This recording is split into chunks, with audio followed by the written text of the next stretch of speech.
Maison Margiela, collection artisanale 2024.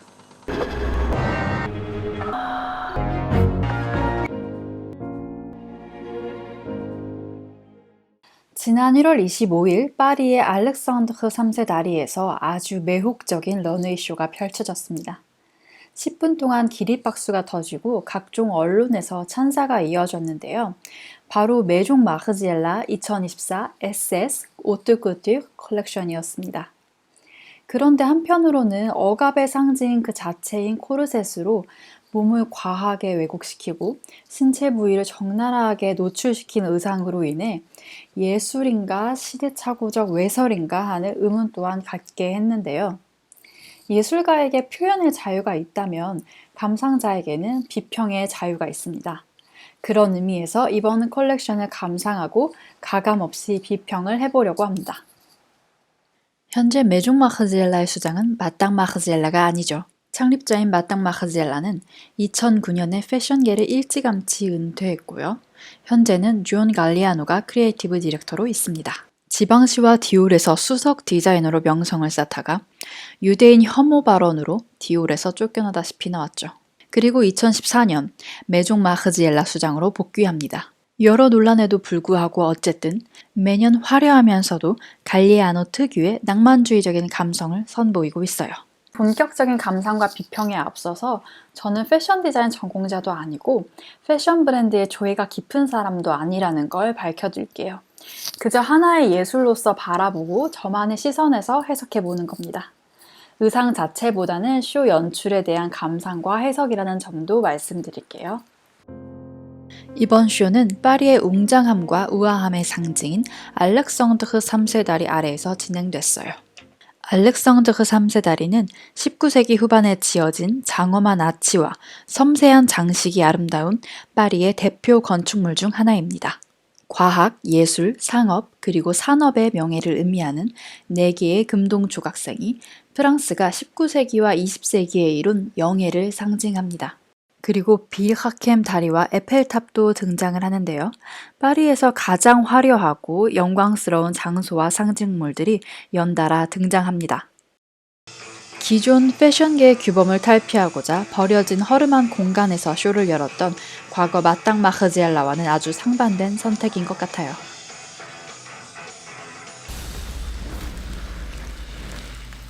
쇼는 보름달이 뜬 파리의 스산하고 어두운 밤 풍경을 보여주며 시작합니다.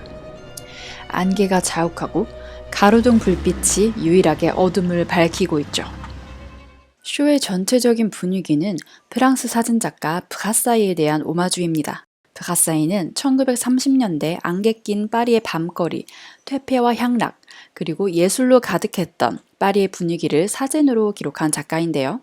브라사이의 작품과 마르지엘라의 미장센은 상당히 닮아 있어요. 어두운 골목길, 안개가 자욱한 센강, 관능적인 분위기를 볼 수 있어요.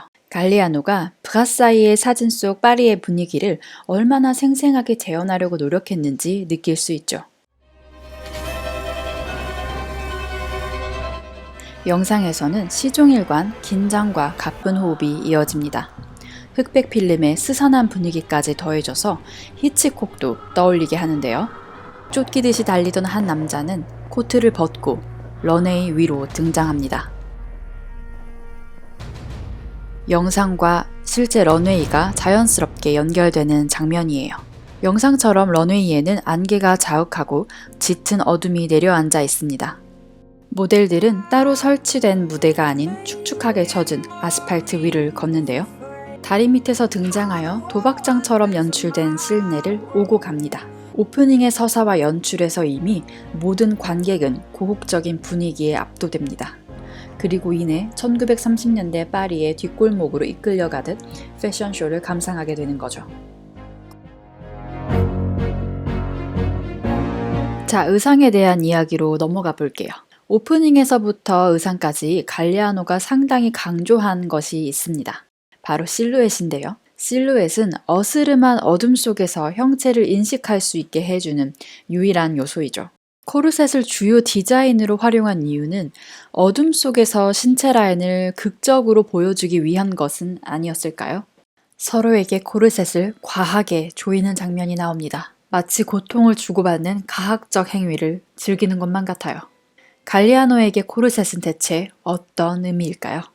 코르셋의 타당함에 대한 논의는 잠시 뒤로 미루고 일단 미학적으로 감상해 보자면요.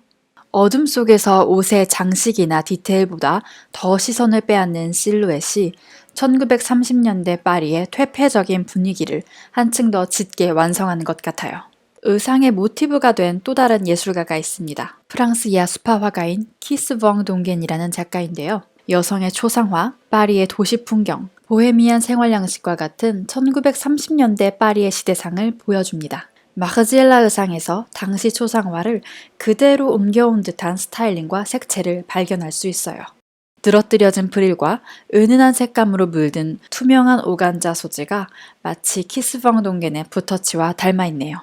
저는 이 반투명한 오간자와 비닐 소재의 옷을 보면서 잠깐 아이러니한 생각을 했는데요. 옷을 입은 상태를 기본 상태로 놓고 본다면 이런 반투명한 소재는 몸을 보여주고 있는 거죠. 그런데 나체 상태가 인간의 자연적인 상태라고 본다면 오히려 몸을 가리고 있는 거라고 볼 수도 있지 않을까요? 과연 이들은 몸을 드러내고 있는 걸까요? 가리고 있는 걸까요? 그리고 모델들의 워킹에서 재밌는 포인트가 있어요. 일반적인 패션쇼에서 모델들은 몸을 곧게 세우고 공허한 눈빛으로 앞을 바라보며 걷죠. 말 그대로 영혼 없는 마네킹 같은 느낌이 들 때가 많아요. 그런데 이 쇼에서는 모델들이 자아를 가진 인격체 같아요. 고혹적인 눈빛을 보내고요. 심지어는 관객 앞에 앉아서 관객을 뚫어져라 쳐다보기도 해요. 보통 런웨이의 모델들은 관객의 시선을 받는 수동적인 객체로 존재했다면요. 여기서는 모델들이 관객을 객체로 만들어버려요. 무언의 메시지를 보내는 듯한 모습이 연극적으로 다가오더라고요. 저에게는 상당히 쇼킹하고 재밌는 지점이었어요.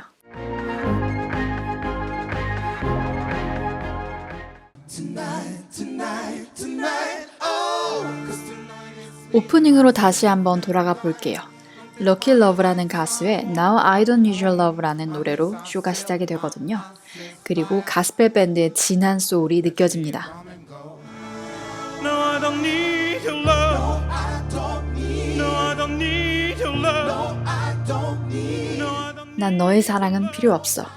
이 가사가 무슨 의미일지 호기심을 자아내는데요. 육체적 사랑에 난무하는 향락의 도시에서 이렇게 사랑을 거부하는 가사라니 왠지 공허하게 들리네요.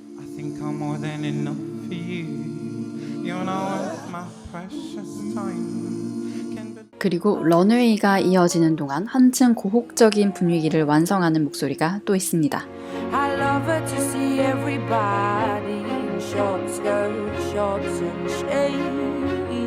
배경음악에서 익숙한 목소리가 들리죠. 바로 아델의 홈타운 글로리라는 곡입니다. 아델의 클래식하면서 호소력 짙은 목소리가 드라마틱한 연출을 완성해줍니다. 가사를 해석해보면 이번 쇼의 핵심 컨셉이 노스텔지어라는 것을 또 한번 확신하게 되는데요.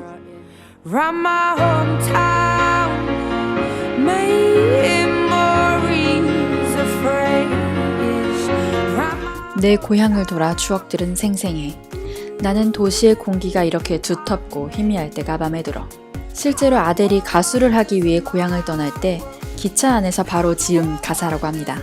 아마도 1930년대 예술과 향락으로 피어났던 파리가 갈리아노의 마음의 고향은 아닐런지 그 시대에 대한 강한 향수를 표현한 게 아닐까 싶습니다.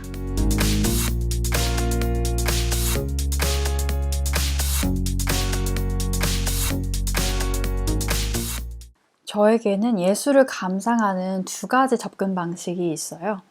첫 번째는 작품을 통해 내면에 피어나는 원초적인 감정에 주목해 보는 거고요.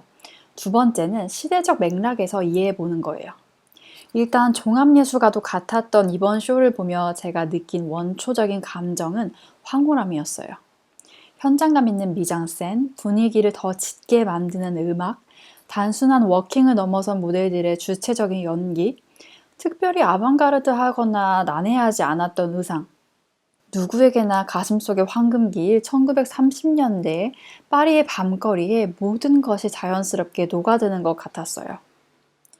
예술은 종종 자신을 파괴하려고 하는 인간의 모순적인 본능에서 화려하게 피어나곤 하는데요. 파리의 베르포크와 재즈 시대가 바로 그런 예인 것 같아요. 퇴폐와 향락 속에서 수많은 예술이 피어났죠. 갈리아노의 이번 컬렉션은 당시 파리에 대한 강한 낭만과 향수를 불러일으키는 데 성공합니다. 또한 브라사이와 키스방 동겐에 대한 완벽한 찬가이자 오마주였다고 평가할 수 있어요. 그러나 시대적인 맥락에서 비평을 해보자면 과거에 대한 향수를 넘어서 새로운 실험이나 재해석이 있었는가 하는 질문을 던지게 됩니다. 오랜 시간 여성은 남성 권력층으로부터 대상화되어 왔어요. 코르셋과 같은 억압에서 자유롭지 못했죠. 여성이 자기 몸을 스스로 결정하기 시작한 역사가 길지 않아요. 우리는 여전히 그때의 억압과 트라우마가 잔존하는 시대에 살고 있어요. 그렇기 때문에 예술과 섹슈얼리티 그 사이의 아찔한 경계선 위에서 민감하게 바라볼 수밖에 없는 것 같아요. 가슴에서 골반으로 이어지는 곡선미, 채모를 비롯해 신체 부위를 과감하게 노출시킨 스타일링. 실제 노출이 아니더라도 충분히 연상케 하는 이런 스타일링은 분명히 지금까지 여성을 대상화했던 고전적인 방식이에요. 허리를 과하게 조이고 있는 이 코르셋이 과연 이상화된 여성의 몸에 대한 시선으로부터 자유롭다고 말할 수 있을까요? 또한 남성 모델마저 자연스러운 체형을 거부하고 인위적인 곡선을 연출했죠. 이는 갈리아노가 특정한 신체미를 이상적으로 추구하고 있음을 보여줍니다. 그의 미적 지향점을 현재 이 시점에서 그저 황홀한 아름다움으로만 받아들여도 될까요? 브라사이의 사진과 키스펑 동겐의 그림을 비교적 편한 마음으로 아름답게 느낄 수 있는 이유는 이 그림들이 그려진 시대를 감안하고 당시의 시대상을 들여다보는 일종의 참고이기 때문이죠. 우리는 갈리아노가 이끄는 대로 1930년대 파리의 밤거리에 완전히 몰입을 해서 고혹적인 아름다움을 탐리해야 할지, 이 작품이 실제로 창작된 2024년 지금 이 시점에서 현대적 가치를 논해야 할지, 어떤 관점으로 바라볼 것인지는 감상자의 몫이라고 생각합니다. 예술을 고귀하게만 바라보는 시선, 혹은 비평에 대한 비난이나 비웃음, 이런 것들이 오히려 예술의 세계를 좁힌다고 생각해요. 그럼에도 불구하고 과거에는 정체성을 잃고 단지 입을 수밖에 없었던 코르셋이 현대에 이르러서 그 의미에 대해 질문을 던질 수 있는 시대가 되었다는 사실은 상당히 고무적입니다. 이러한 질문과 논의 자체가 예술의 본질이 아닐까라는 생각을 해봅니다.